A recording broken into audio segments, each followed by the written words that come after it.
কৌশলী একযোগেও বটে। আপনাদের নিয়ে এই অঞ্চল বিশ্লেষণ করব।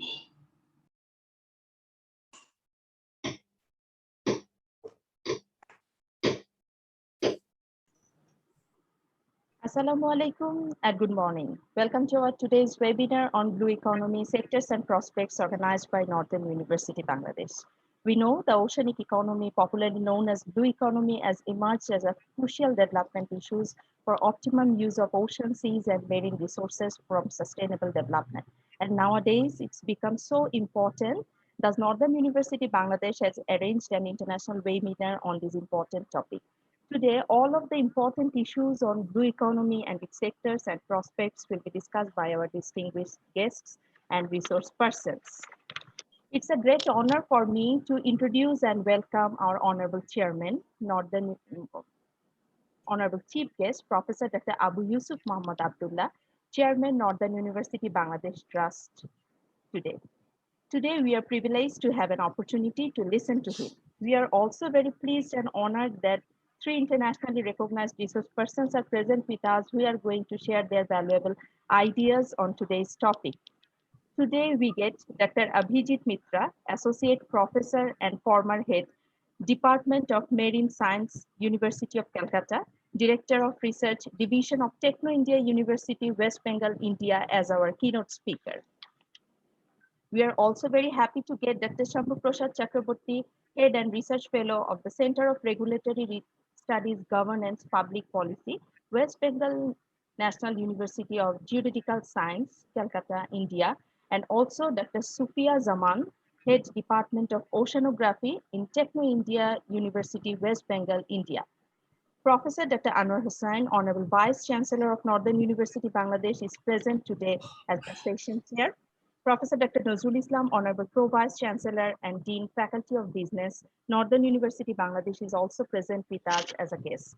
Honorable guests, this is Farzana Chaudhuri, Senior Lecturer, Northern University, Bangladesh. Welcome you once again to today's grand session. At the very beginning, may I request Professor Dr. Nazrul Islam, Honorable Pro Vice Chancellor of Northern University, Bangladesh, to give his welcome speech. Thank you very much. Honorable Chief Guest, Professor Dr. Abu Yusuf MD Abdullah, Chairman, Northern University Bangladesh Trust, respected webinar chairperson, Professor Dr. Anwar Hussain, Vice Chancellor, Northern University Bangladesh, distinguished keynote speaker, Professor Dr. Abhijit Mitra, former Head, Department of Marine Science, University of Calcutta, and Director of Research Division of Techno India University, West Bengal, respected discussant, Dr. Shambhu Prasad Chakraborty, Head and Research Fellow of the Center for Regulatory Studies, Governance and Public Policy, West Bengal National University of Juridical Sciences, Kolkata, discussant, Dr. Sufia Zaman, Head, Department of Oceanography, Techno India University, West Bengal, India, my dear colleagues, participants, guests, Assalamu alaikum, and a very good morning to all of you. It is my immense pleasure to welcome you all at this inaugural ceremony of the international webinar on blue economy sectors and prospects. First of all, I must extend our profound gratitude to the Honorable Chairman of Northern University Trust, Professor Dr. Abu Yusuf Muhammad Abdullah, for kindly gracing the ceremony of this high-level event. I also wish to thank our Honorable Chief Guest for arranging such an important webinar, which is concerned with the socio-economic development of Bangladesh and South Asian countries as well. Ladies and gentlemen, ocean resources are nowadays seen from different perspectives for the sustainable development of a country and betterment of the people, such as ocean for food, ocean for energy, ocean for transportation, ocean for mineral resources, ocean for water, ocean for leisure, and ocean for health. The oceanic economy is also known as blue economy. It has emerged as a crucial development issue for the optimum use of the oceans, seas, and marine resources for the sustainable development of a country like Bangladesh. Resources will increasingly be in short supply as more and more people demand economic, food, and health security. In this context, the resources of the oceans, seas, bays, and estuaries can be a logical and practical solution to support the national agenda of economic growth of any country. I hope that this webinar will clearly spell out the sectors and the prospects of the blue economy of Bangladesh and India specifically. Before closing, I have to extend further thanks to two institutions, Northern University Bangladesh and Techno India University, India, who greatly helped in organizing such an important webinar on blue ocean economy. I hope that this webinar will be a successful and enlightening webinar for the policymakers of Bangladesh and other South Asian countries. With this, I welcome you again to this important and noteworthy international webinar. Thank you all. Thank you, sir. Thank you for your welcoming speech. Now, I am requesting our honorable keynote speaker of today's webinar, Dr. Abhijit Mitra, Associate Professor and former Head Department of Marine Science, University of Calcutta. Sir, I'm requesting to present your keynote paper. Okay. Can I can share my screen? Yes, yes, sir. So you can share it.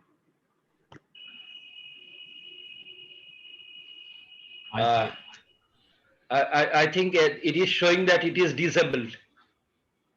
Okay, I'm telling the IT officer to do that. Okay.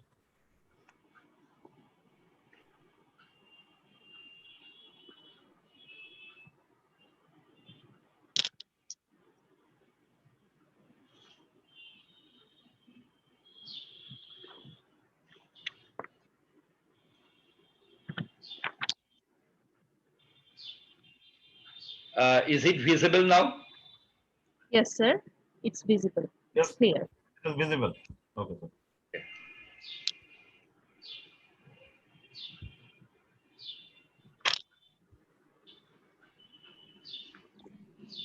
Okay. Good morning to all of you. My regards from the depth of my heart to our honorable chairman, then vice chancellor, pro vice chancellor, and Farzana, and also my regards and gratitude to my colleagues and the participants.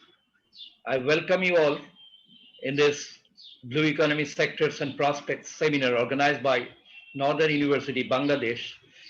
And also, I'm grateful to be a part of this knowledge exchange program. This is me, Abhijit Mitra, from Department of Marine Science, Calcutta University. I was the former head.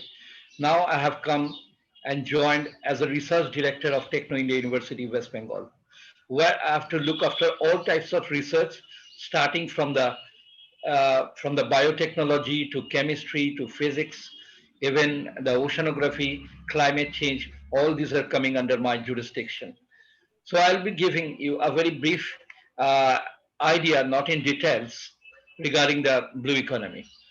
Already it has been pointed that the different sectors of the blue economy are the fisheries, tourism, marine transportation like the shipping, power generation, research and education, national defense, shipbuilding. Also, I will tell shipwrecking, because this is also a menace and a profession of the blue economy and occupation of the blue economy. Along with shipbuilding, shipbreaking is also goes hand in hand, and the business services and the offshore oil and gas. But all these sectors of the blue economy are actually linked with a very crucial four branches. One is the conservation. If you cannot conserve the oceanic resources, if you go on exploiting and over exploiting the resources, everything comes in an end. So conservation of ecosystem is very important. Then the sector innovation. Without innovation, it's a blue economy. That means a blue zone. A lot of scopes of innovations are there. You'll be astonished to hear that in India, we have started with the marine plants, with the seaweeds, preparation of yogurt, preparation of samosa, which in Bengali we call it shingara, and preparation of cookies. Many scholars who are present over here, they have already started venturing this 4 to 5 years back. But what happens because of the lack of the marketing facilities and the proper linkage, which is also one of the sector of the blue economy, that the industrial sector should join hand in hand. That's why it's still in an embryonic stage. Social innovation and partnership, that is the societal benefit, is very, very important. And finally, coming to the low carbon economy. Today, you have seen that because of the rapid industrialization, urbanization, unplanned tourism, and all this pollution is going on. In every state, there is an emission of the carbon dioxide, which is highly dangerous for the environment, dangerous for the society, dangerous for the individual at the local level, at the regional level, and at the global level. So the low carbon economy is one of the vital key component of the blue economic sector. Now, question arises that why we are inclined on blue economy. This is a picture when we have to go before the COVID. Often we have to go to Arabian Sea and Indian Ocean because as an oceanographer by profession, every month I had to visit all these islands like Andaman Nicobar, Lakshadweep with the Indian Army and other sectors. And even Sundarban is in near to our hand at a shake hand distance. So we often visit to Sundarbans. Now the question arises that why we are inclined on blue economy? Why suddenly blue economy? The answer is very simple. You see, till date, the planet Earth is depending on a dirty energy economy, which is a coal-based economy. You know that there are varieties of coal, and three important varieties on the carbon percentage are the bituminous coal, lignite coal, and the peat coal. You see, 1 ton of bituminous coal is just liberating just more than double tons of carbon dioxide. 1 ton of lignite coal is liberating about 1.5 tons of carbon dioxide, and peat coal is also liberating more than double tons of carbon dioxide. And this carbon dioxide is the villain gas. I would rather treat it as a villain because this carbon dioxide has created a lot of hazard. Even in the US presidential election, climate change was a big issue. And that's why I am touching this point just to show you, just you see that 1 ton of bituminous coal, 1 ton of lignite coal, and 1 ton of peat coal is emitting how much amount of carbon dioxide. And we are still depending on the coal-based energy. Our thermal power plant, which is liberating huge quantum of fly ashes, they are creating a menace to the society at the local, regional, and global scale. As we all know, that the carbon dioxide is increasing in the atmosphere. And now the safe limit of carbon dioxide as prescribed by the United Nations is 350 ppm. I again repeat 350 ppm. But if you just, after this lecture, if you just give an internet search, you will see that it has exceeded 400 ppm, I think 415 ppm in some parts of the world. The basic root is the rapid and unplanned industrialization and urbanization. And as a result, as you all know, this carbon dioxide also is a heavy gas. It does not allow the solar radiation to go back to the atmosphere. It forms a blanket. So we often call it a blanket gas. And therefore, because of the rise of the temperature, the water level expands. But when you boil water, you know that the liquid expands on heating. And this is one of the root cause of the sea level rise in the Indian Sundarbans and also in the Bangladesh Sundarbans. In Indian part of Sundarbans, we have made a study for 35 years, more than 3 decades, and we have come to conclusion that 3.14 millimeter per year is the sea level rise in Indian part of Sundarbans, compared to the global average of 2.50 millimeter per year. The reason is different. I will come, if you are interested, I will discuss, of course, but it is a horrible step. So after 10 years, we are increasing, just to say you, almost we are increasing 4 centimeter of the sea level rise in the Indian part of the Sundarban. I hardly doubt that cities like Kolkata, then other Haldia, these are the cities of the West Bengal very near to the sea and Sundarbans, they will be under the water after 100 years. And within a span of 50 years, the red signal will start. So this is the condition. Even in Sundarban, we have made an exhaustive study for the last 30 years. You see the data bank from 1984 to 2016. The carbon dioxide has increased and has exceeded more than 400 ppm. Whereas the safe limit, I have told you that it is 350 ppm. All these, if you are interested, all these are recorded in this book, Blue Carbon Reservoir of the Blue Planet, published by Springer. It is an 800-page book. Already Springer has published it, and it contains a lot of data on the blue carbon reservoir of the blue planet. Not only across the globe, but also in India and Bangladesh, so many case studies have been revealed over there. We have this data bank, and we are working on this with a word footstep.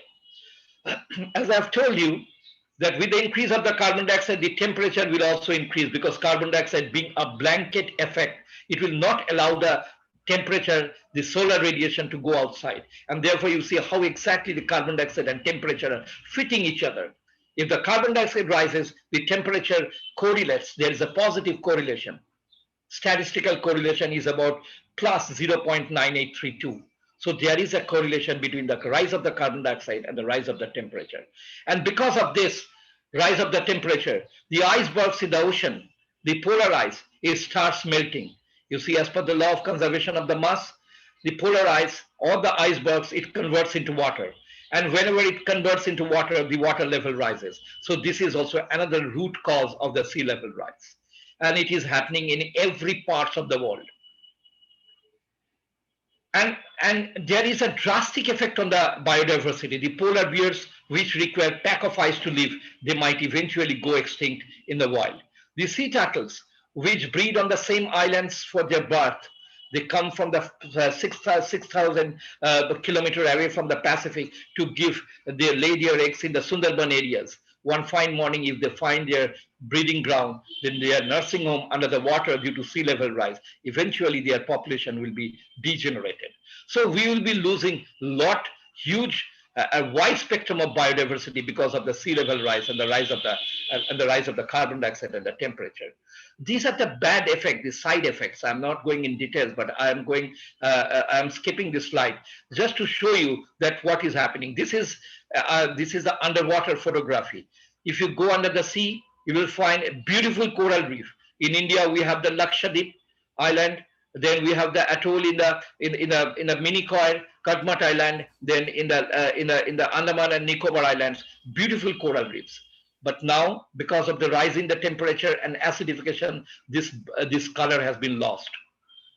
There is a paradise under the ocean with a beautiful 7 Vidgeo color, and it is bringing about $38 billion from the coastal tourism, the coral reef tourism. This is one of the important part and sector of the blue economy, the coastal tourism, bringing about $38 billion, rolling $38 billion across the world. This is actually the shape. These are the beautiful corals, the beautiful animals and plant symbiotic relationship under the ocean. And it looks like a flower. You cannot imagine what is there under the ocean. And people often go there to enjoy, to make their mind fresh for their recreation. And they spend huge dollars over there. But because of this rise of the carbon dioxide, as I have told you, carbon dioxide is a villain gas. So there is a coral bleaching. It has already become white. In the Great Barrier Reef of Australia, you see before how it was there and now how it has changed. This beautiful coral has turned into a skeleton. And as I've told you, that over 350 million people annually travel to coral reef and different coasts of the world. And there is a rolling of $36 billion. So this is the coral biodiversity, and the bleaching is a major threat to this. If you go in your own country, for example, if you go to Pathorghata, if you go to Cox's Bazar, you will see a lot of these oysters. These are the oysters. And you see the flesh is consumed because it contains huge protein, about 9 to 14% protein, and this calcium shell. You see outside there is a calcium shell. Do you see? I think you can see it. This calcium is a source of the pharmaceutical compound, the calcium. In our old age, it is common that we suffer from arthritis, which in Bengali we call it bath. So there is a tremendous joint pain. And then calcium is the only substitute which is obtained from the shell of this oyster in the name of a medicine found in India, which is known as the shell gall. So the shell gall is very, very important. And the entire pharmaceutical industry is also depending on the ocean resources. A large chunk of the industry is depending on the ocean resources. So when there is a menace, when there is a danger from the rise of the carbon dioxide, from the rise of the temperature, from the acidification, is there any way out? Well, I will tell that there are three exit points. The first exit point is the non-conventional energy, which in the introductory lecture, our honorable sir has told that the non-conventional energy is one of the important source. The non-conventional energy basically includes the wind energy, the solar energy, the ocean thermal energy conversion, and the other biomass energy. So these are basically, you see, the 6 types of non-conventional energy: the solar energy, the wind energy, the hydro energy, the geothermal, tidal, and the biomass. In 1958, this was the scenario. Everything of the planet was depending on the coal. It was a coal-based dirty energy. In 1964, there was a switching to oil. And now in 2017, the people has changed their mindset. The government has changed their mindset to save the planet Earth. And there is a total inclination towards the non-conventional energy. This is a place in Tuticorin in southern India where 15 villages are running with this wind energy. And this is the thing where the kinetic energy, I mean the mechanical energy has got two parts, the potential energy and the kinetic energy. The kinetic energy is the moving energy. Here the kinetic energy is converted into electrical energy, and for this a wind speed of only 25 kilometers per hour is required, which is available almost in every coast of the world. And there is zero emission of carbon dioxide. This is a unique feature, and this should be tapped under the banner of the blue economy. The solar energy, ample solar energy is available in the beaches, and this silicon-based panel, they can trap this solar energy with the electron, with the vacant electron, and they can convert it into electrical energy, and through the grid system they can reach to the consumer. This is the silicon-based panel which can convert the solar energy into electrical energy. Then there is a geothermal energy. Under the earth, there is always a heated temperature because in the core there are radioactive substances which always comes in the form of heat energy. And this heat energy, you see, when the steam comes, the steam has got a certain energy. Along with the heat energy, it has got a latent heat. And with this heat energy, it rotates the turbine. And this turbine generates the electric current. And then it can reach the consumer level. So under the art also, there is a scope of getting the energy, which is absolutely not a dirty energy and absolutely free of carbon dioxide. Biomass energy, it is a big menace. It is a cause of all destruction unless we can recycle it. Even the biomass energy, which you get in the mangroves, I'm coming gradually to the mangroves, because India and Bangladesh, we are sharing the same Sundarbans. But of course, we are slightly below. We have got 38%, and Bangladesh is proud enough to have 62% of the Sundarban with the Royal Bengal tiger. The royal part is in the Bangladesh. And there are 35 to 36 varieties of the mangrove species. And they have got beautiful vegetations. They are fertilizing the water. They are providing fishes. They are providing timber. They are providing honey. They are providing wax. But when the leaves decomposed, when every plant has a life cycle, they decompose, they get rotten. Then what happens? You see, the decomposition part of the leaf produces huge carbon dioxide. We have made a study over there. We have the electronic gadget, movable electronic gadget. We have found the carbon dioxide level is 825. Compared to the safe level of, I again repeat, 350. So this biomass is the root cause of all the disaster. So if we can convert this biomass into other forms, for example, biofertilizer, on which one of our scholars, Dr. Pritam Mukherjee, has taken a leading role. He has converted with the help of this biomass. He has converted the plant growth promoting rhizobacteria. He has mixed certain bacteria. He has discovered certain bacteria, mixed it with the biomass of the decomposed plant product, and has converted into a biofertilizer. It has become a sustainable business. In some parts of the West Bengal, in the Purulia district, we have involved so many tribal ladies who are working on this. And this is a real example, of course, in a very small scale, but we have tried. We have tried to develop these biofertilizer industries utilizing the decomposed, rotten parts of the mangrove vegetation with the help of the plant growth promoting rhizobacteria. Of course, it has gone for a patent, and I'm not disclosing at this point of time the strains and the name of the bacteria, but it has gone for a patent, and we hope to get it very soon. There is another source of energy, which is known as the ocean thermal energy conversion, OTEC, ocean thermal energy conversion. As you all know, the ocean has got different layers. The upper layer is getting the solar radiation, and therefore it is heated. It is having a warm water. But if you go down the ocean, it is absolutely cold. The temperature, average temperature is -2 degrees centigrade to -4 degrees centigrade. There is pitch darkness. And therefore, there is a temperature gradient. There is a temperature difference. And because of this temperature difference, what happens, the scientists have started in taking the cold water from the deep ocean and then mixing with the ocean surface hot water. And if you mix the cold water with the hot water, it forms a steam. The steam has an energy which rotates the generator, and therefore the current is produced. So this type of current is absolutely a clean energy. There is no scope of carbon dioxide emission. There is no scope of emission of other toxic gases. This is the working principle of OTEC, ocean thermal energy conversion. You know that every estuaries and oceans have the common feature of the tides. During the high tide, from the ocean, the water comes to the river side, and during the low tide, it goes back. It retreats to the oceanic side. So in both cases, there is a current is produced which can rotate the turbine both in the clockwise and in the anti-clockwise direction.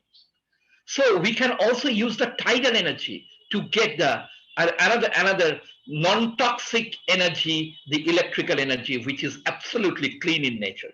So these are the different sectors of the blue economy. This is my picture when I visited Lakshadweep just in 2018. So this is a beautiful place and a beautiful part of the tourism. And the exit point 2 is this: biodiversity, fishery, and coastal tourism. This is another point of the blue economy where we can increase and improve our gross domestic product, GDP, of the nation. In India, we have made a study and we have found, this is from the Federation of Indian Chamber of Commerce, that from 2014 to 2018-19, there is a steady increase in the fishery sector. It includes both the aquaculture as well as the capture fisheries from the oceans. And it is predicted that during 2030, India's aquaculture is expected to grow at a rate of 44%. This is where we can join hand in hand with the Bangladesh, not only in terms of opening a new syllabus, in terms of opening a new course, but at the same time for developing both the nations simultaneously in a symbiotic relationship. Because the Hilsha of the Padda, which comes from the Bangladesh and which is a palatable one, the shad, which is a delicacy for all the world, Bangladesh is famous for that. And we also, in the Indian part, we have the Ganga, from where the Bay of Bengal, the Hilsha comes every time during the monsoon to breed their eggs in the freshwater part. So this migration is one of the important factors. This breeding ground is one of the important factors in the blue economy, which can earn the revenue, both in terms of the internal consumption and also in terms of the foreign exchange. So this has to be preserved. So sustainability is a very important factor. We have got a book. If you are interested, just at the end of the program, I will just hand it over the e-copy of this book, The Living Resources of the Sea, which we have done it was a big exercise which we started in 2005 with WWF, Worldwide Fund for Nature. It is an international NGO, and we have documented all the living resources, only the living resources, not the non-living one.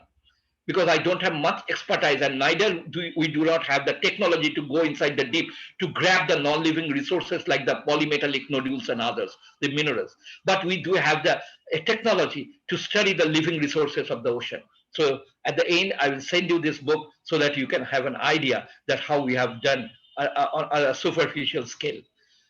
This is manatees, a beautiful biodiversity. As I was telling, that ocean tourism can bring more than $38 billion annually across the world. This dollar is rolling. You see, all these are there in the Basics of Marine and Estuarine Ecology, written by us, by Dr. Sufia Zaman and myself. We have written this book, and it is available in the website also, the Basics of Marine and Estuarine Ecology, where all the marine biodiversity and their distribution and their population has been scaled in a very nicely way, numerically. Even if you go under the ocean, you will be astonished. Do you know that how deep is the ocean? You know the height of the Himalaya, Mount Everest is the highest peak in the world. It is 8,028. It is 8,028 meter. If you take Himalaya and just reverse like this, still then 3,000 meter will be left behind. The deepest part of the ocean is Mariana Trench, which is about 11,000 meter. And Himalaya's peak is 8,000 meters. So 3,000 meters is still left to touch the deepest part of the ocean. And here also you find the vibration of life, the vibration of the biodiversity. You see, these sub-oceanic volcanoes, here also bacteria, some earthworm-like creatures, some spiders, some prawn-like creatures thrive over there, and they make their food not only by photosynthesis, because the sunlight never reaches here, but they make their food by chemosynthesis, by using the chemicals from this volcano. So this is innovation. So you see, these animals can make their food, they get their nutrition from the chemicals, from sulfur, from nitrogen, from phosphorus, from all the minerals, manganese, zinc, iron, cobalt, boron, all these things, from all these they are making their food. So there lies the scope of innovation. Can't we make a small capsule from these minerals which can supplement our deficiency of minerals in our body? Here lies the concept, here lies the art of the blue economy. There is a scope of innovation. You know, this is exit number 3. Unless we go for disaster management and policy level approach for the disaster management and control pollution, everything will be smashed. All our efforts will go in vain. All our efforts will end in smoke. So this is the exit number 3, the policy level approach for disaster management. And it should be there. It should be there because if you just recall the event of 26th of December 2004, the tsunami, when it hit the world, in one night 2 lakhs people died. Just only in one night 2 lakhs people died.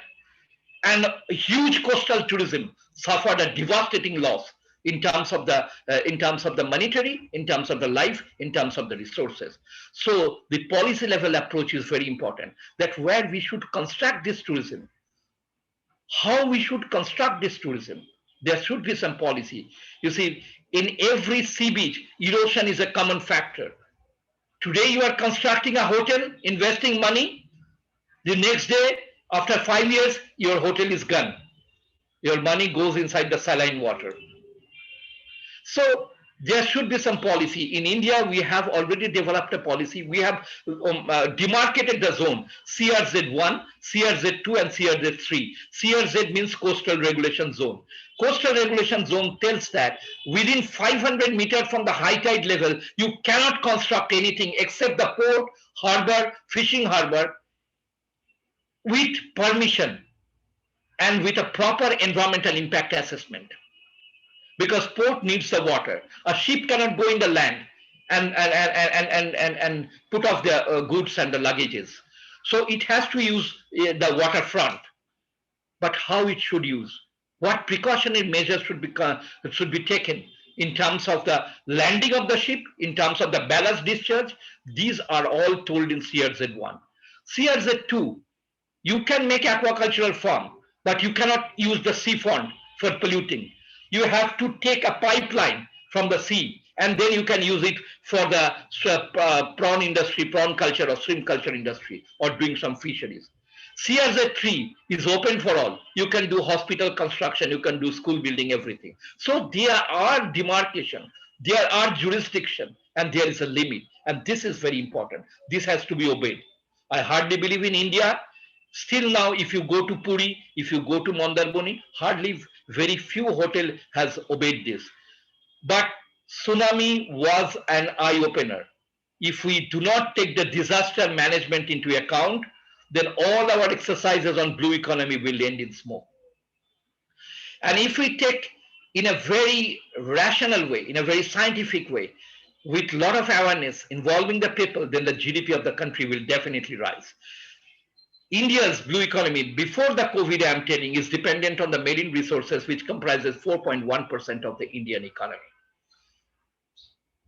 And during the COVID, I'm not aware of the data. I have not even got the data. But India's position is we have got a more than 7,000 kilometer coastline with 9 coastal states and more than 1,300 islands. We have got a major port and we have exclusive economic zone where up to which this is the jurisdiction of the India, 200 nautical miles up to which we can catch our fish, we can take the mineral resources from the ocean. And Bangladesh, I believe they have also have their own jurisdiction in terms of the economic exclusive zone, how much they are permissible. This is a place where we can jointly work hand in hand and use these mineral resources, living resources of the ocean for the societal benefit. And then only the GDP boosting can be there through expenditure approach, through income approach. The expenditure approach of the blue economy includes the food, the cosmetics, because you know, under the ocean there are certain types of seaweeds like ulva, lactuca. If we take a regular course, I can teach you there are 16 varieties of seaweeds found in the Sundarban areas of India and Bangladesh, and these are very rich in antioxidant and moist, and they can be used as moisturizer.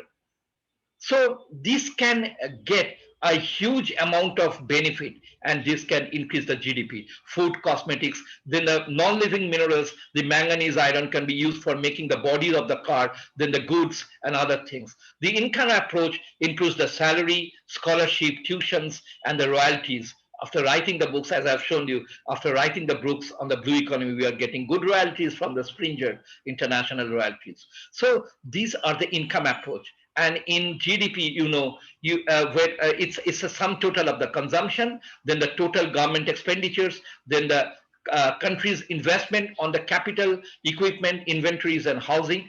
These are the factors, and then the net export. That means how much you are exporting and how much importing. Then you are making the difference. It is sum total of this makes the GDP of the nation. And there is also another process of calculating the GDP, which is, of course, the total national income plus sale tax, depreciation, plus net foreign factor income. So these are the different ways by which the blue economy, the resources of the ocean, both living and non-living, can increase the GDP of the country. But what we are lacking, I'm almost coming to the end, what we are lacking, the witness to the way forward, is the breaking the barrier between the subjects. The economists think that it is their domain, it is a blue economy. The oceanographer and the climate scientists and the marine biologists think that it is our area. The fishery scientist thinks that fish is a bigger component, so it is our area. And the physicists and the engineers think that, well, the non-conventional energy is our area, by which we can make free of all the human civilization from the dirty energy of the coal. So everybody has their own. It's just like elephant. Somebody is telling that it is the tail, it is the body, it is the eye, it is the hair, like this, it is the eye. But we should consider the total elephant holistically. And we should break the barrier between the subjects, between the countries. And this is the approach. I'm really grateful to this university that we have at least trying to break the icebergs, and we are at least trying to break the barriers between the nations. And this is the starting point. Lastly, I would tell that this is the linear economy. This is very, very bad.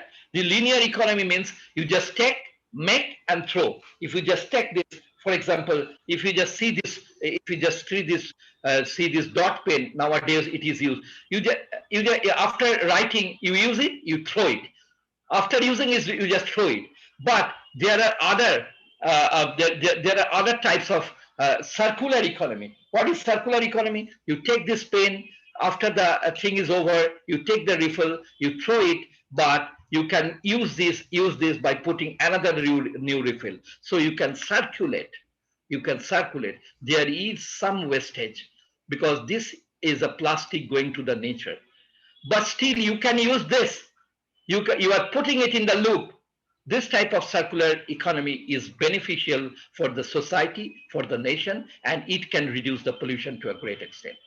So this is the concept of the linear economy. The raw materials is used for the production. Then after use, this is very bad. This first linear economy, because all the waste products is coming. But if you go to this this type of other reuse energy, you can use it. But and in circular energy, 100% is used. There is no wastage. This is the best economy. And it can give a tagline to the blue economy. Blue economy is basically a mirror image of this circular green economy. So in blue economy, finally, it is bringing to the surface the untapped living resources of which we are not aware. There are so many living resources from which drugs can be manufactured. In COVID, we are fighting against COVID. We are fighting for the vaccination. Maybe under the ocean, there are certain plants and animals we are not aware, which can be a source to eliminate COVID from this planet Earth. There lies the scope of innovations and the untapped living resources. There is a great scope of innovation, and this blue economy will make us free from the dirty fuel-based energy and will help us to step towards a renewable energy in which there will be no leakage of the toxic gases. There will be no liberation and generation of the carbon dioxide and other bad gases to the atmosphere and to the society. And this will improve our health. So this is in line with the United Nations Sustainable Development Goal 14, which tells that conserve and sustainably use the oceans and seas and marine resources for sustainable development. So with this, I'm very thankful to Northern University, Bangladesh, for joining hand and giving me an opportunity. And we have just last 2 weeks back, we have released this book, Blue Economy. At the end of this lecture, I will just send the e-copy to every participant. I'll just send the copy to this university host, and then they can circulate it. Blue Economy, a roadmap for the future planet, which is basically for the student and awareness generation book. With this, I thank all of you. Thank for your patience. Thank you. Thank you. Thank you, sir. Thank you for your insightful presentation on blue economy. Now I would like to request our honorable discussant, Dr. Shambhu Prasad Chakraborty, to discuss on keynote paper.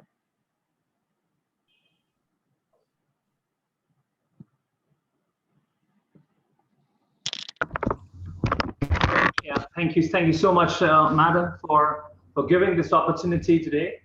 And before I move any further, let me tell you, what we have heard and what we have seen so far from Dr. Mitra has been fascinating, enjoying, and it's such an amazing learning 30 minutes that we have had. I'm lucky to tell everybody that I was always admired Professor Mitra from a very young age of mine, because I used to live in the same locality where he used to live. And used to go to his house and study. So I was fascinated about blue economy from maybe an age of 14 or 15 years, where I used to see an octopus and smaller version of various things in formaldehyde in his house, big aquariums with a lot of things. I even saw living fossils in his house. So it has been all about fishes. During our conversation, as we move ahead with our topic of today's discussion, and also my experience with Dr. Mitra, who has actually spent his entire life in furtherance of Sundarban and the blue economy, and how the economy is boosted there amongst the tribal peoples, and also how the sea lions are being used, everything, like, you know. Now, one small thing, like, you know, I've learned from him as I pursued my personal educational preferences in law, in policy. I've always those questions in my mind. One day in one of our discussions, he said that, you know, Shambhu, more than 90% of large, like, you know, fishes have gone extinct from the ocean. So I said, what are you talking about? This is about like 10 years back. And he showed me a paper that was published in the Nature Journal, which is one of the most sought after journal all across the world. And I can ask everybody who is there as an audience, as a listener to this, to have just type it on Google and see, like, you know, what comes up. The other thing, like, you know, a few I think months back, in one of the discussions, you say that more than 30% of freshwater fishes are now gone. So, like, in an economy like that of ours, like, say, for example, that of India, like that of Bangladesh, we are having a very big coastline, and we depend largely on our blue economy per se, not the modern nomenclature, but economy based on ocean. Now, how do we really understand the importance and relevance of this particular market? Now, let me tell you, like, from 2010 to 2030, it is estimated that the entire economy around the ocean is going to be approximately a rise of, you know, 30%, and which will take it to around like, you know, $30 trillion market. And just imagine if this particular thing is right, then what we have to do with our coastal lines is we have to keep it as good as possible. We need to keep it as optimum as possible for the economy to boost around. Now, coming back to one of my students, like, you know, he came up one day and he came up with a completely different problem, like, which is different from that of blue economy discussion today. But I find this very, very appropriate to discuss here with the audience. His question was very simple, and he said that, so I was going through a particular piece and I found that at one point of time, the car company Ford and General Motors were very like, you know, in a dilemma as to what they're going to do, especially when Toyota came into the market. And Toyota came and like, occupied only the lower part of the business. So what would General Motors do? What would Ford do? Would they start producing smaller cars to compete with Toyota and throw it away from the market, or start building bigger SUVs for the bigger segments? How do you see the future? That is the like, you know, basic question that you raised in the class. I told him that, you know, every action that we take today, everything that we do today is based on a particular foolproof or semi-foolproof or something or the other, a theory, okay? And we think that, you know, if we follow this particular theory, we can succeed in the days and years to come. Now, taking this particular example to blue economy, taking this particular example to the entire business, to the entire economy, okay?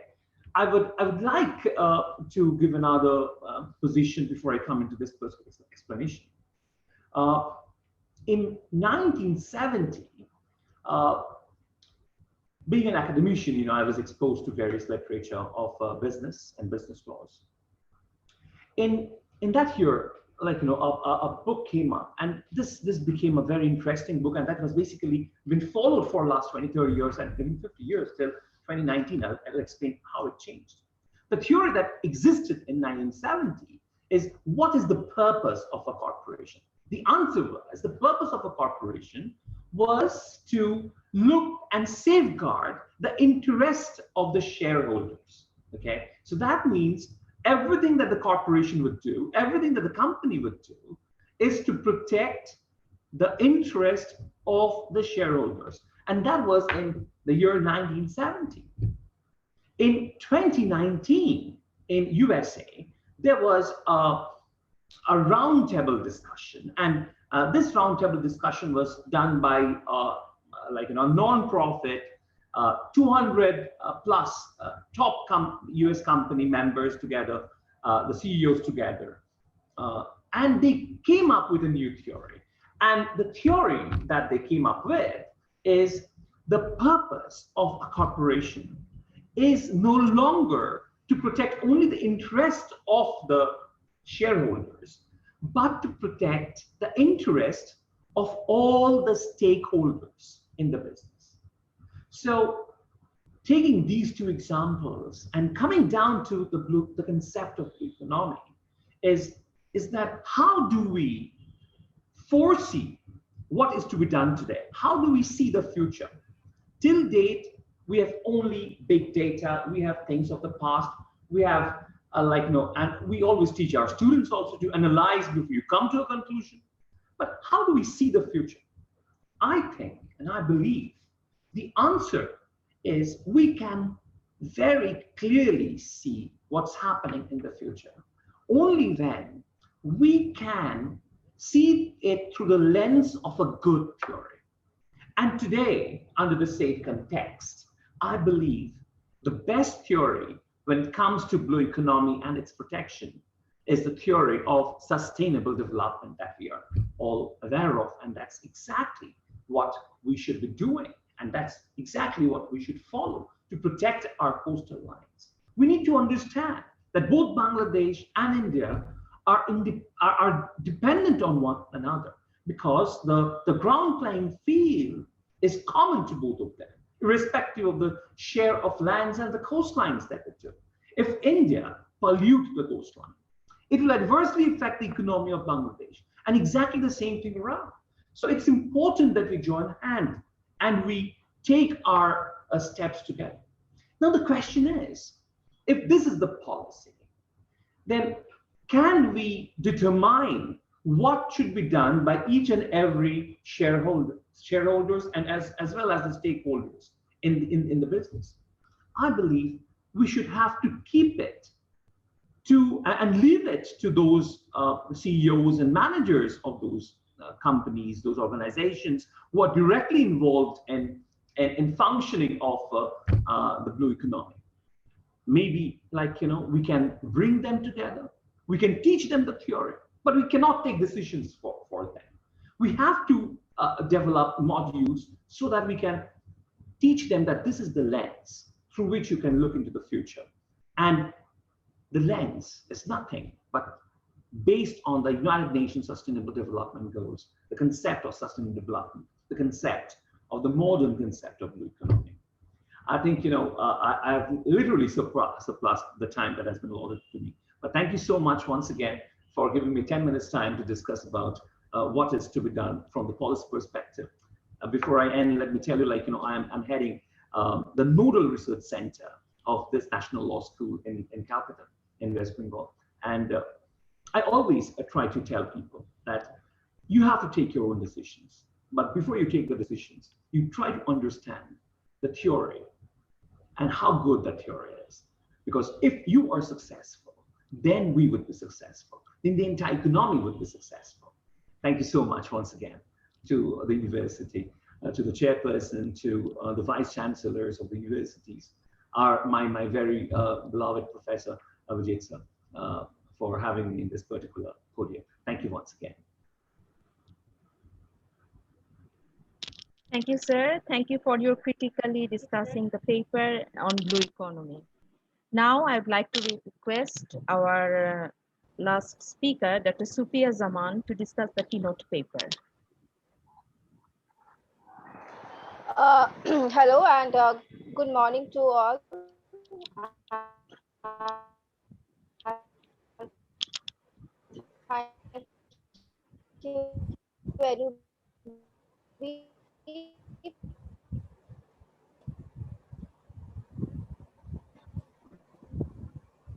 The Northern University Bangladesh for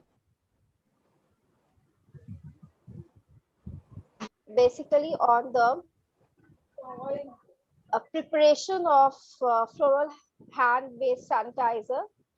And why I have chosen this particular topic, you can see that the economy mainly comes out from that blue economy. We are in the cradle of the Indian Sundarbans, and your part is also the major part of the Bangladesh Sundarbans. So we together tie up a lot of mangrove flora, luxuriant flora, but very little is known about this, the resources obtained from this mangrove flora, as they have immense medicinal properties, as well as they have applications in the pharmaceutical firms and agencies. So this topic will be quite relevant to this, but for today's situation where we are facing the pandemic COVID-19, and we are recommended by WHO that we have to always wash our hands with some sanitizer every time, and then we have to keep ourselves clean and tight. So now we are just moving into the topic deeply. I request Pavel to share the next slide, please. Yes. And the next slide, you can see that what is actually blue economy. It provides food, job, water, and is a source of economic growth for most of the countries. And it is the baseline for the livelihoods of millions of coastal people inhabiting the coastal areas of any country. And it generates about 3 to 6 trillion of the world economy in terms of US dollars. And if it was a country, the oceanic economy would have been the 7th largest in the world. Next slide, please. Now, we see that there are 5 activities mainly targeted in the sector of blue economy. First is the harvesting and the trade of marine living resources. We have the extraction and use of marine non-living resources, because the ocean is made up of living and non-living resources. Then we have the use of the renewable and the non-exhaustible natural forces, that is called as blue energy, wind, tide, waves, whatever was discussed previously by Dr. Mitra. And then we have the 4th trademark is that to commerce and trade in and around the oceans. And 5th one is to propagate sustainable activities that indirectly contribute to the economy, such as carbon sequestration, coastal protection and disposal, and biodiversity. Next slide, please. Now you see that a sustainable blue economy promotes economic growth and preserves and improves the livelihoods across a range of sectors, ensuring the sustainable use of marine resources.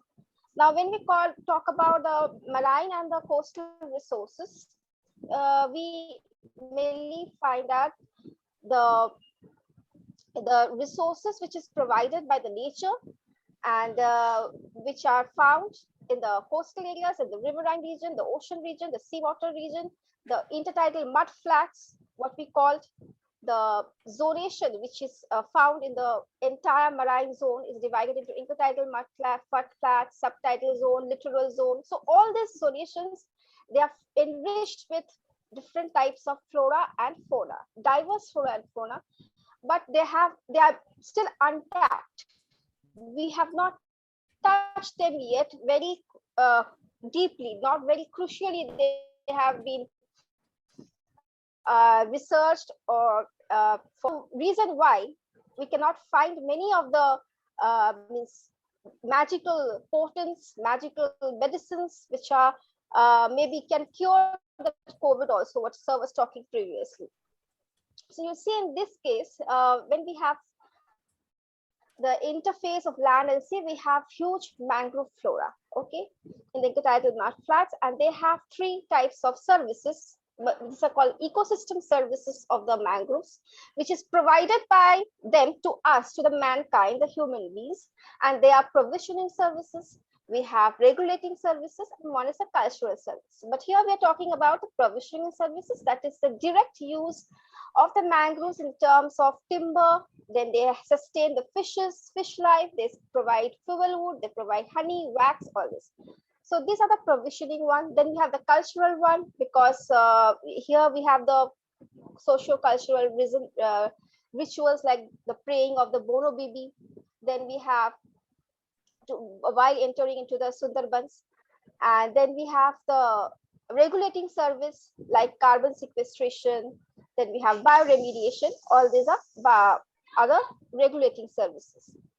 Now, when we talk about the medicinal properties, is still untouched. But from our institute, we are trying to develop a hand sanitizer, and our team members and many research scholars, especially Ms. Sana Ahmed and Mr. Pavel Viswas and all others, Dr. Proshenji, Dr. Nomonita, all were involved in this in the leadership of Dr. Abhijit Mitra and myself, and we had prepared the hand sanitizer in this COVID times from these mangrove floral extracts.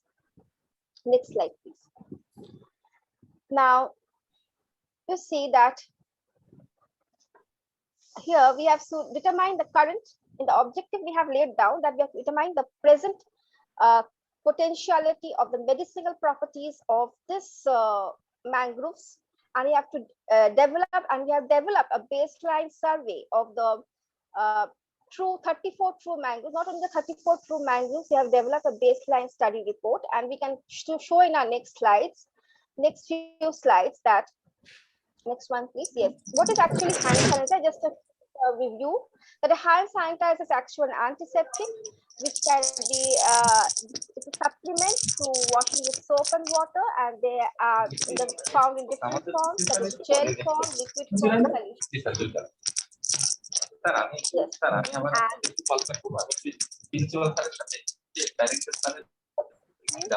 I think okay, sir, I'm good.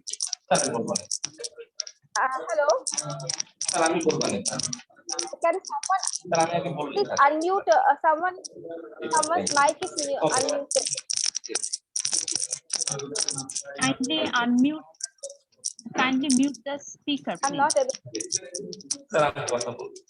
Sheikh Mahabub Rahman, kindly mute the speaker. Thank you. Yes. So Yes. hand sanitizers, when we talk about them in the form of gel, foam, liquid, and solution, and they're commonly used and like the alcohol based, we mix them thick, and other preservatives, colorations, and perfumes are added, and we and to heal and protect ourselves from microorganisms, they are a substitute of the soaps. Now here is the next slide where we are showing some of the medicinal properties of some mangroves, where we have given a baseline study. This can be used for further study with the researchers from Bangladesh part or other coastal area countries. They can use this up. Now you see that the Acanthus illicifolius, this is commonly called as hargoja in Bengali, and it is a very hardy plant. As you can see, they have thorny leaves, and they are used as an expectorant, that is a cough syrup and asthma, and they can be used in the form of the boiled milk. With the boiled milk, the roots can be used, and the extract is anti-inflammatory property. Next one, please. So these are some of the important plants of the Indian Sundarbans part, where we can see that some of the we have studied the Agiceras corniculatum is curing diabetes and asthma and rheumatism. Then we have we move on to the next slide, that is Kholshi. Kholshi is over. Now we come to Avicennia. We have Avicennia alba, that is calobine. and they also have medicinal properties, and they can cure smallpox and ulceration, and wood ash after burning wood is given as dysentery, and the plant extract is used to cure snake bites. So very important for the forest dwellers. Now, like this, we have different plants and their medicinal values, like Avicennia marina. You can see. Next one is see that this is the paste from the seeds which we have used for smallpox ulceration, and then moving on to the officinalis part, Avicennia officinalis. Shadabine, they can cure burning, and the paste of the fruits can be applied to cure boils and skin diseases, and also can cure hepatitis. So when this type of informative data which we have collected can be made in a local language, say Bengali, we are making it in a local language, this can be help to both the land dwellers and also to the other means the stakeholders living in that area, and they can go through these pages and learn that what are the properties, and they can use this. They have a traditional knowledge. Most of these people have a traditional knowledge, but this is not applicable to the society properly. They are not properly. If they are applied properly, if this is applicable, then it can be a huge demand in the society in the terms of pharmaceutical agencies also can take up this as a drug curing, helping treating many of the ailments and diseases. Means instant help can be given. Then we have Brugueria gymnorrhiza, what we call as kakra. And here also some dermatological problems can be cured, skin diseases can be cured, cures eye diseases, and they also treated as using different fevers and diabetes. We have Celiops decandra, next one, and it is called as a goran, and it is helps in hemorrhage cases where the senior people, they get hemorrhages. They also help in that the bark of the trees, they curing hepatitis and ulcers. Okay, next one we have Exocaria agalocha. So like this, there are many number of plants. So I'm not going through all of them. Last one I can show you, Heritidaformes. Come to the last slide of this medicinal value. Heritidaformes.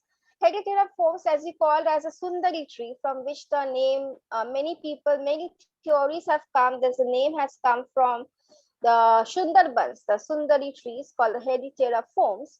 And they also have antibacterial property, antiviral property, and anti-carcinogenic property.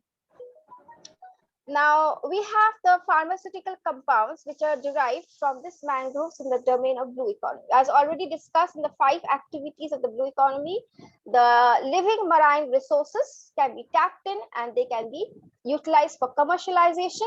And here is a very good example. We can set a very good example by utilizing this mangrove products. But not only we can utilize once we start utilizing the products, we have to also take care in plantation and afforestation programs. Because I always, in every part of the webinars, I always suggest that always the mindsets has to be such a mind that we have to utilize the ecosystems services of these mangroves and the marine resources. At the same time, we have to restore them, or we have to show afforestation, and this can be done with the help of the locals and also the different NGOs and stakeholders all underlying in this part of the area. So this is the main thing. And then we have next slide. Here some slides are there where you can see that different chemical compounds or structures are given. Structures are given where we have studied deeply that these type of plants, that is Brugueria, then Rhizophora, all this type of Avicennia, they have medicinal values, and these are also literature cross-checked in the references by different authors. We have cross-checked with the different authors in our study also, and we have found that some of the important components of the pharmaceutical groups or the dyes which are present here are present in this type of organic structures of this type of uh, mangroves, especially in their stem, their barks, their leaves, because this you see that these mangroves are always living in such a area where there's always infusion of low tide and high tide, so they're always adapting themselves, which are the mangroves which are in the nearby the riverine estuarine region, whereas in the those mangroves are the back mangroves which are found near the open ocean region, front region, and there are also mangroves in the back side. So in this way they're adapting. Yes, hello. So this way they are adapting themselves gradually, some mangroves. So in this way they have developed some structures which have organic properties, and they have cured many diseases. So the next few slides I can show you that how this different organic molecules, they are inserted in this type of bark stems. Like now we have here a slide where we can show that the last slide of this, in this yellow part you can see Songarecia alba. Just before this, yes, Songarecia alba, the complex polysaccharide, rutin, quercetin, all this is found in Songarecia alba. Then Rhizophora apiculata, Rhizophora granatum, Xylocarpus granatum, then Rhizophora apiculata, all this type of structures you can see, and how they are curing many diseases like antimicrobial properties and then antiviral properties they are having, anti-carcinogenic properties. So these are still, application is still untapped. Its application has to be made at a faster rate to cure many diseases. Okay. Here we come to the societal benefit part that already discussed, that it is an other help, that is a provision in service of the mangroves is can be utilized for the field of pharmacology and the preparation of mangrove-based pharmaceuticals. Sundarbans, not only Sundarbans, wherever the coastal areas are dominated with mangroves, we can tie up with these projects. So many industrial tie-ups can be made along with the different at the local level with the industries and the research institutes. So this linkage is must. As we are doing some PhDs,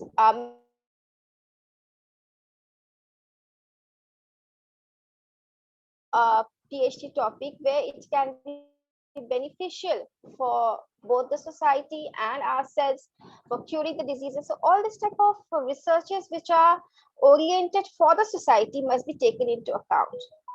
And here you see the different sectors can be involved in blue economy. Like the engineers are coming in to look after the protection of the embankments, how to create dikes, how to create embankments.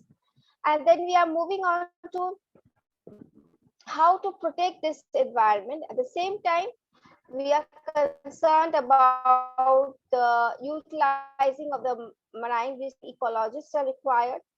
And then we are moving about the ocean, the physical oceanography part, but we talk about the physicists who look after the wave energy, the wave action, how to utilize this non-living resources. So it's a total amalgamation of all the fields and all the workers who are involved in this domain. So let us move towards some glimpses of what we have prepared at our university. Here are some glimpses of preparation of hand sanitizer from floral extracts which we have prepared, which we had collected after last year. We had when we had got the time after the lockdown, we had went to Sundarbans directly and collected some of the mangrove resources, and we have prepared this type of sanitizers, and we have added some percentage of alcohol, but the floral extract was much more here with some perfume. So we have added some effervescence, then we have added some coloration and prepared this type of with our team members. So these are the some of the references we had taken into account while we have studied the baseline data. We have made a baseline data of all the mangrove plants, which I have shown you one by one, and given a scope that when the future scholars can, or the students who are interested in such type of work, they can also create their own baseline data in their own vicinity and move towards a better tomorrow in this COVID pandemic situation, so that we can keep ourselves healthy and best to ourselves, because we all need to be healthy to survive, and we have to give whatever we take from nature, that has to be returned in back and a better condition. So let's pray that in this Ramzan, it's a month of Ramzan, holy month for the Muslims also. So we all pray, let this pandemic be over and we start new startup programs. Like we have started this hand sanitizer, someone can move on to some better startups like the preservation part or the conservation part. So all these small startups can be initiated by the young scientists, young researchers all over the globe. So with this good vibes, I again thank all the dignitaries, officials, and the other important panelists involved in this webinar, and thank you all again. Thank you. Thank you, madam, for your in detail discussion. It's the time for open discussion, and some of our participants have written in the chat box. We can take few questions. Dr. Abhijit Mitra, sir, can you hear me? Yes, yes. Sir, may I ask you some questions that are given from the faculty members of Northern University, Bangladesh?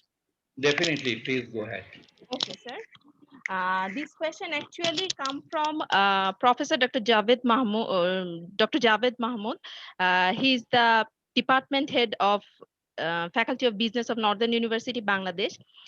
He wrote, Bangladesh controls approximately 45% of the world ship recycling industry, while India controls another 25%.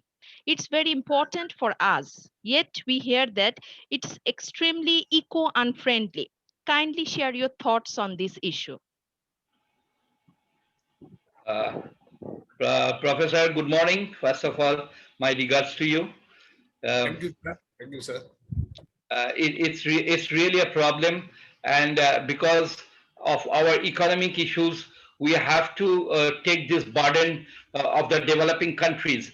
Whenever you are going for the recycling of the ship, you are breaking the ship, then mainly zinc, copper, manganese, iron, cobalt, nickel, lead, and mercury are discharged into the oceanic water and also in the ambient sea beach. The people who are constantly being exposed to this occupation, they are having lead poisoning and mercury poisoning. But actually, it is, as you have rightly pointed, it is really unfriendly and very hazardous for the environment. But what we suggest is that but we have no options, because we are earning something. Some of the GDP is coming from the ship breaking and ship. In India, we have in Gujarat the Alang. It is one of the biggest ship breaking industries in India, and I have visited the spot where many of the people have got dermatological problem. The skins have been eroded because of the lead problems. এমনকি সমস্ত জায়গায় ঘাও হয়ে গিয়েছে, মানে the skins have become reddish and white patches there. But only thing is that if it can be through a slope, it can be drained in a pool, and then it can be covered with a lead container. That would have been, but it will cost. We have suggested that also, but that has not been taken into consideration till date. Now let's hope for a better day.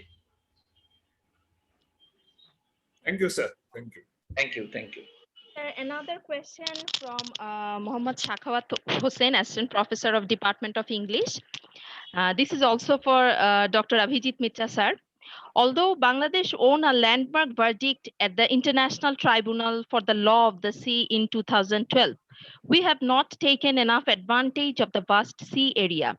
Promotion and sustainability of the blue economy, such as marine fishery, deep sea fishing, mining, shipping, and energy exploration remaining untapped. What is the main reason behind this? It is only for geopolitical strategy or our negligence? Firstly, I will tell that our awareness to blue economy is still in an embryonic stage. We have made a survey, and I am writing a book on Springer on the survey, where only 2 to 3% of the people The intellectuals are aware of the blue economy. Still they do not have any idea. This is number one. Number two is the geopolitical situation. You know that Indian Ocean region is surrounded by China is having some part, Myanmar is having some part, Bangladesh is having some part, Sri Lanka, India. These are the countries on which they are having a grip on the Indian Ocean. So naturally, every country wants to increase their GDP on the basis of the wealth of the ocean, but there is a certain jurisdiction. For example, 200 nautical miles from the high tide region towards the offshore region is our jurisdiction for the Indian part. So whenever it crosses, there is a conflict goes on. In that case, for example, sometimes you will hear that India has captured many of the Sri Lankan fishermen, or some of the Indian fishermen has been captured by Pakistan or by some other people, by some other nations of neighboring countries. Well, because they unknowingly sometimes they cross the land, and sometimes knowingly also they go for a deep ocean and getting more profit within a very short period of time. These are some of the issues, but awareness is one of the problem which has given rise to these geopolitical issues. Awareness should be there amongst the common mass through this type of seminar on a regular basis by introducing courses which can bring many people, because blue economy is if this course can be introduced, it is an interdisciplinary. People from geography, economics, business management, even from the English arts background can join this course. Just like geography, it can have a MA and MSc and MCom, three branches on blue economy depending on the specialization. So if it can be done, there will be a mass awareness, and then only the geopolitical issue will be considered and will be put in the domain. Thank you very much.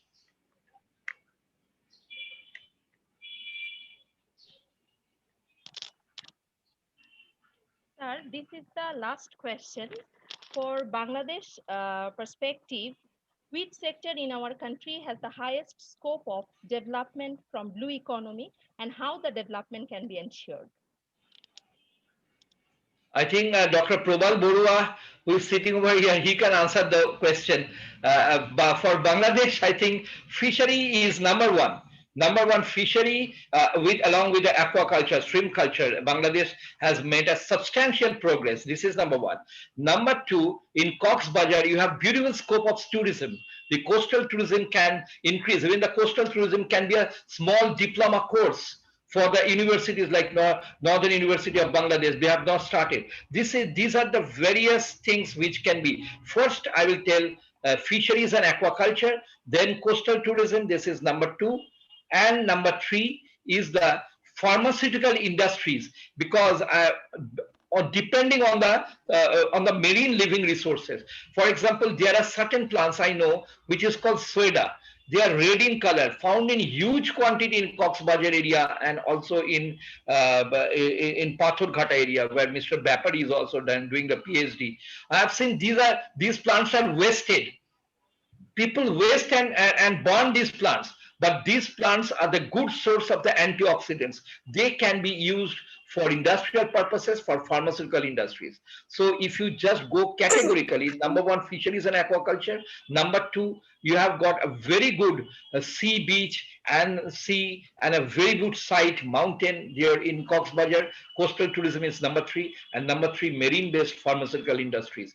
Although it is in an embryonic stage, so far I know in Bangladesh. Thank you. Thank you, sir. I am Prabal Borua. I am in Chittagong. I have experienced to work with Dr. Abhijit Mittal. He is my supervisor in MPhil research and other research work. Recently I got PhD from Jahangirnagar University about climate change issue. So thank you for wonderful program of blue economy. Bangladesh is vast coastal area. And the resources, wide resource area, because of 180,000 square kilometer of Bay of Bengal. I have experience in work in coastal resources. There are a lot of fisheries resource. Bangladesh has 740 marine fisheries, 456 species of freshwater fishes. And although recently aquaculture, seaweed, coastal tourism, Bangladesh's highest prospect, but due to overexploitation and due to overutilization of coastal tourism like St. Martin, we're destroying the ecotourism in St. Martin. For this, every sustainable resources is a requirement for all for the economic development. And lastly, I want to share about the climate change is main issue for blue economic prospect, because due to climate change, sea level rise and coastal erosion is happening in coastal region of Bangladesh every time. Regular coastal fishermen and people are displacing from their island and coastal area, and they are living in urban area of Bangladesh like Chittagong, Dhaka, and they are the big problem for urbanization. And also, if we develop any infrastructure in coastal area due to sea level rise and sudden tidal flood, the infrastructure is damaging. So we got to utilize all kinds of sustainable infrastructure resources, and we got resources for every economic development and better utilization of blue economy, because government is highlighting on 26 sectors of blue economy: tourism, fisheries, and different shipping, deep seaport, and this is so we are and by the government also Delta Plan 2100. If we utilize all kinds of resources, asset, it will be wonderful for Bangladesh for future prospects of economy, development, and everything. Thank you so much. Thank you, sir. Thank you for the wonderful interactive session. It is the time to know a lot of things from our honorable chief guest. Now I am requesting Professor Dr. Abu Yusuf Muhammad Abdullah, Honorable Chairman, Northern University Bangladesh Trust, to share his informative ideas on today's theme. Over to you, sir. All right. Right. The respected audience and ladies and gentlemen, at the very outset, I must congratulate the team NUB, led by the Vice Chancellor, Professor Dr. Anwar Hussain, Vice Chancellor, Treasurer, and Registrar, and as such, along with other Dean of the university, to take such a great initiative to give us some lights of thoughts and knowledge about a unexplored area. Rather, I should put it this way: the yet to be explored properly in context of Bangladesh. And this is really immensely important, and I must congratulate Northern University management to take such initiative. At the same time, from the core of my heart, I must appreciate the critical contributions, the knowledgeable, the thoughts and the research, the sharing by Professor Dr. Abhijit Mitra, Dr. Shambhu Prasad Chakraborty, Dr. Sufia Zaman. They really enlightened these discussions, this Zoom meeting, a very luminous one. And we really came to know a lot of critical aspects out of their presentations and contributions. I recall Professor Dr. Abhijit Mitra with great honor. He is one of the outstanding scholar, not only in India and the subcontinent, but in the world context. He has come up with hundreds and thousands of research papers, books, and under his command of knowledge, he had hundreds of PhD students has got their degree under his contributions. So thank you, sir, for joining and making your outstanding contributions once again. The Farzana, I'm not really a speaker as such. I exactly do not know anything about blue economy of Bangladesh, about the prospects, but as a small learner, what I really can share at the end, that we know the ocean area of this world is almost 3/4 of the world area is occupied by the water and the sea, and uh, and we have a huge dependence on sea. We need food from sea. We need energy from sea. We need transportation for our trading, for our export and import, containerizations. Uh, we need minerals. We need water. We go for tourism, and our leisure industry and tourism industry basically in a large scale depends on the sea. Our health also depends, because if you talk about health, definitely I recall Dr. Shufia Zaman's contributions that much of our pharmaceuticals can be enriched through the coastal belt resources, which comes absolutely from the blue economy. And you see, at this stage, I just recall, I'll just share the thoughts with you. In the holy book, Al Quran, uh, uh, we know that Allah Subhanahu wa Taala mentioned for the mankind categorically that He said over there in Al Quran that I have created for you the vast ocean, and with unlimited and unimaginable resources yet to be explored for the mankind. So this has already been told many hundred years ago. And what I really think about the context of Bangladesh, Bangladesh has not yet started its journey to explore this opportunity. Is as we all know about it.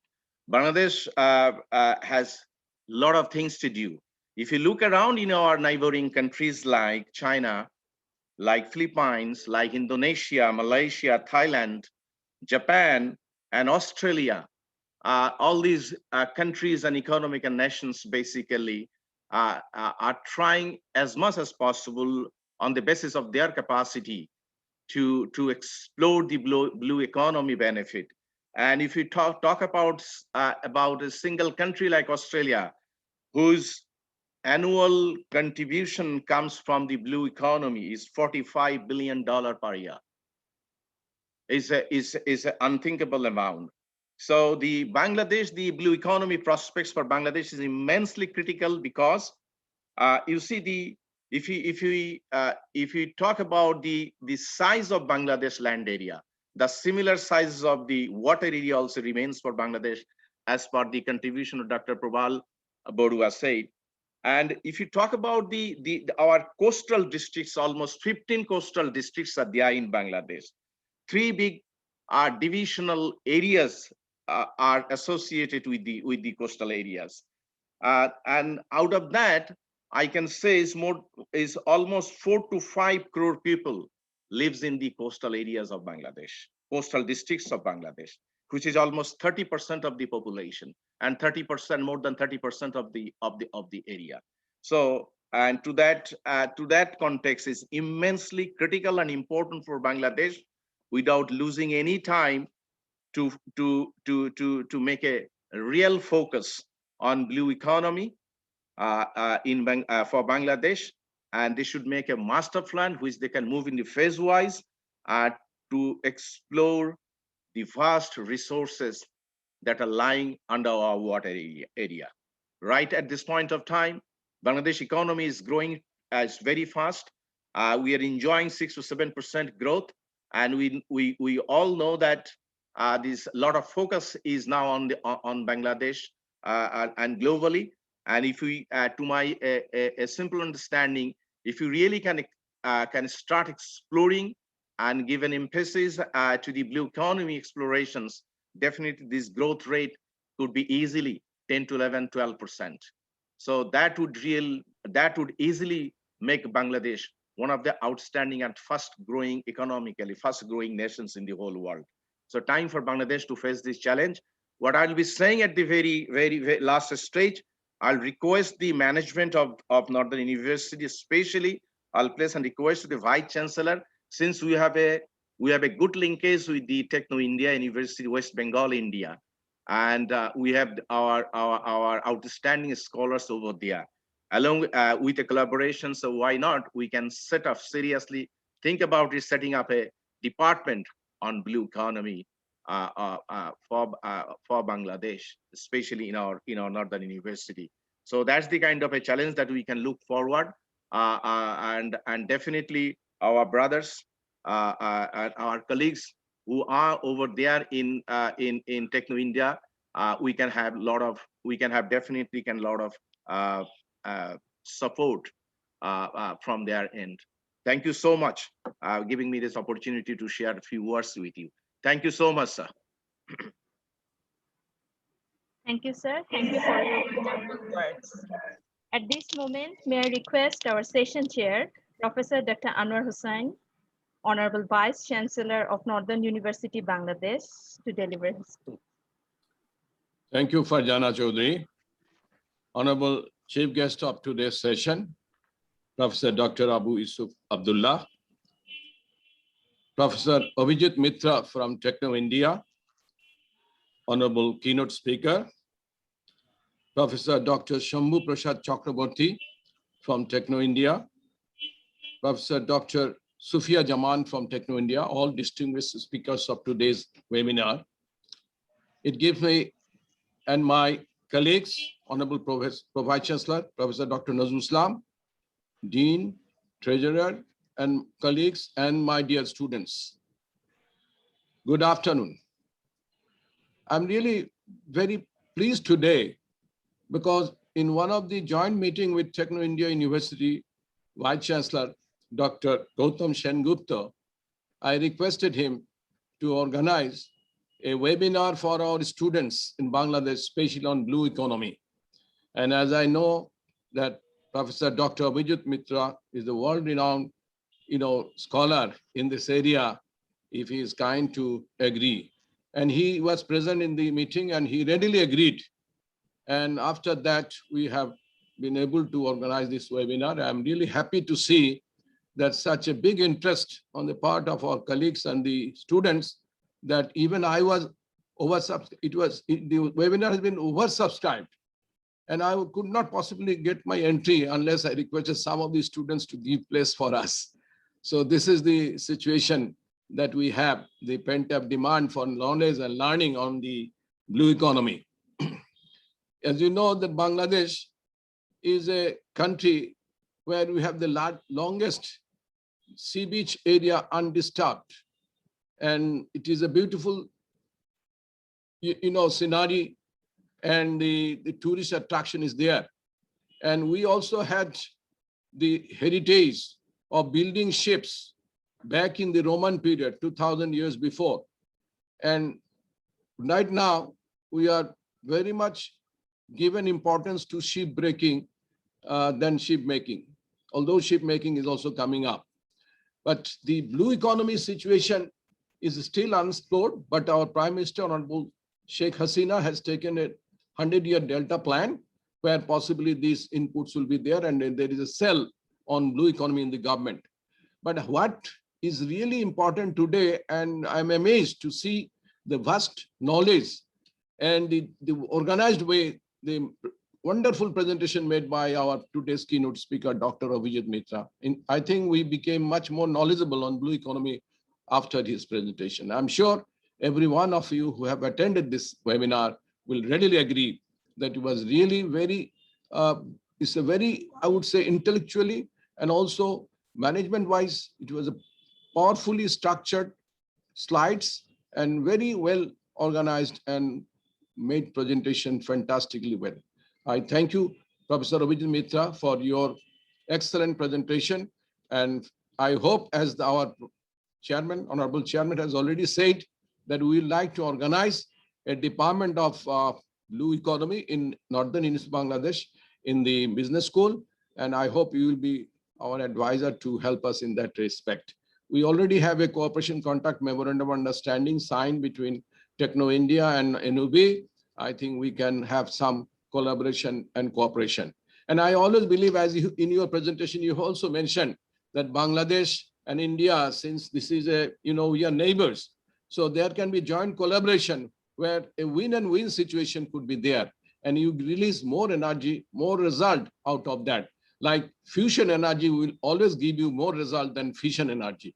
So fission technology. So physically what is wrong, right? I think socially and economically it will be also right to assess. So, in Bangladesh also, we have our mainstay, we have made remarkable progress in the fisheries area, but that is in the sweet water area. But what about the sea area? So fisheries, then you have mentioned the tourism could be also one of our key area, but priority area. Then medicinal, I think Dr. Sufia Jaman has made an excellent presentation. This will be a cue for our students. If you want to start a startup for pharmaceutical industry, you can go to Sundarban and look and for the trees and the plants that has got high medicinal value, but is still unexplored. The native knowledge is there, the ancient knowledge is there, but it has not been publicized, it has not been processed, it has not been made entry into the pharmaceutical industry. So the queue is there, and I think some of our students might take the queue from there and go for setting up a startup over there. Then Dr. Shambhu Mitra also made a good presentation on the analogy of the business management situation and the blue economic condition. Now, our part was to bring these speakers together so that we know from each other, learn from each other, and make good for our people. Because ultimate aim of the blue economy is to improve the GDP, as nicely placed by Dr. Abhijit Mitra, that our consumption pattern, our standard of living, our the per capita income can go up if we can contribute through the blue economy, and it is still unexplored. Now, the issue of overexploitation of the sea, the issue of environmental pollution, we have to make a caution on that. We have to become aware of these issues, because when you are talking about ship breaking, that is a big pollutant. And I think there is only one question from the floor that Bangladesh has got the ship breaking programs or projects going on, whether how can we mitigate the environmental issues. And you have given a very nice suggestion, but that suggestion is always, this mitigation effect is always very much expensive, and the entrepreneurs, they are very reluctant to do that. We are having the same problem with our tanneries, with our textile. The ETP plants are not being built properly, although the Government Act and the Environmental Directorate is always pursuing those issues. Now, we hope that another key issue that you have been raised by the Dr. Abhijit Mitra is the issue of the natural calamity. I think the Amphan that came, and also the tsunami that you are mentioning it, and we have seen what happened in Japan, what happened in other places, in Indonesia and other places. So we have to become alert. Unfortunately, in our country, because of the population pressure, a lot of people are staying in the coastal area in a very dangerous situation. So government has taken a step to build the cyclone shelters, and also very nice way you have placed that the Indian government has placed the three-way zone, where the area where only the vital facility, the port facilities and other facilities can be built, and the hotels and motels and other places should be kept in a safe distance. So economic activities can be zoned away, and this zoning is very critical, and it must be adhered, and the entrepreneurs must adhere, and the law enforcement and agencies should always monitor this so that we can save the disaster that might come anytime without any warning. I think the large number of faculty members, large number of students of NUB have enjoyed this webinar, and I thank once again Dr. Gautam Das Gupta, because he had readily agreed to help us organize this webinar, and because of that he's here. Dr. Vijit Mitra, Dr. Sufia Jaman, Dr. Shobhu Mitra is today with us. I really thank our treasurer, Professor Dr. Ikramul Islam, then head of the Department of the Business, then Dr. Faria, our placement officer, then Benazir Rahman, Nuzhat, the team, and also, of course, the key functionary was our Professor Dr. Nazrul Islam, the Vice Chancellor, who have been organizing this webinar. Yesterday, we had one seminar on the online courses, how to conduct and how to get the student attraction. And we had 3 distinguished professors from 3 continents, from USA, from UK, and also from Malaysia. That was also very great eye-opener for us. We learned from each other. We learned from the advanced countries. We learned from our neighbors. And our main purpose is to make the students knowledgeable and get the ideas from so many scholars from so many different places. And we'll not allow a single drop of scholars' knowledge to go in vain if you are crossing our country. Now this question of physical distance has become really relevant. Now we can hack on the resources from all over the world. And that is the beauty of today's online business and online education system. I once again thank all of you, our registrar sir. He also organized and helped us organize this webinar.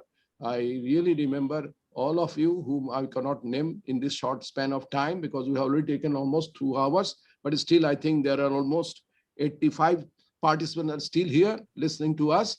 I thank you everyone. Thank my students for patiently listening to our deliberations and hope to organize similar program in future as well. And I would like to thank the Farzana Chaudhary for hosting this program very nicely. Thank you. Thank you, everyone. Thank you, sir. Thank you for your wonderful words. Now we are almost at the end part of today's webinar, and I'm requesting our Honorable Treasurer, Professor Dr. Mohammad Ikramul Islam, to give vote of thanks. Thank you, Farzana Chaudhary. I am feeling a great privilege to be given a vote of thanks in a very remarkable webinar on blue economy sectors and prospects. At the very beginning, I am giving special thanks to Northern University Authority to arrange this webinar in a very lockdown situation to align the learning environment of NUE. Today's topics is very important on Bangladesh perspective because Bangladesh got its size increased around 118 square kilometers. After the resolving the conflicts between the Myanmar and India on 2012 and 14 respectively.